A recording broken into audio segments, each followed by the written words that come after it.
बच्चों, आज मैं आपको लेसन नंबर 12 निर्धनों के मसीहा जीसस क्राइस्ट के विषय में कुछ बताना चाहती हूँ।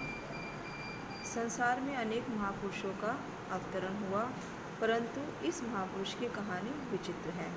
ईसा मसीह का जन्म यरूशलेम के पास बेतलहम नाम के छोटे से गांव में हुआ था।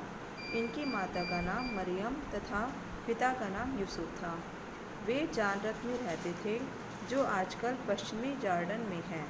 उन दिनों यह प्रथा थी कि जनसंख्या को गांव-गांव से स्त्री पुरुष तथा बच्चे अपने पूर्वजों के गांव या नगर में एकत्र हो जाया करते थे।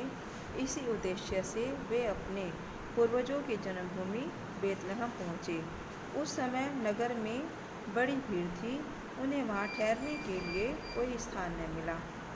अंत में हताश होकर वे नगर के बाहर एक भेड़ों की कोठरी में ठहरे। वहीं पर रात के समय इनका जन्म हुआ। इनके देश में हेरोद राज्य करता था। वह बड़ा दुष्ट था, उससे प्रजा बहुत पीड़ित थी। जब उसे पता चला कि बेतलहम में यहूदियों के भावी राजा ने जन्म लिया है, तो वह घबरा गया। उसने बालक जीसस की खोज की ताकि उसे मार डाले। स्वर्गदूत ने पहले ही उनके पिता को स्वप्न में सावधान कर दिया था। फिर वे मिस्र चले गए। जब हेरोद मर गया तो जीसस और उनके माता पिता अपने देश जानरत लौट आए।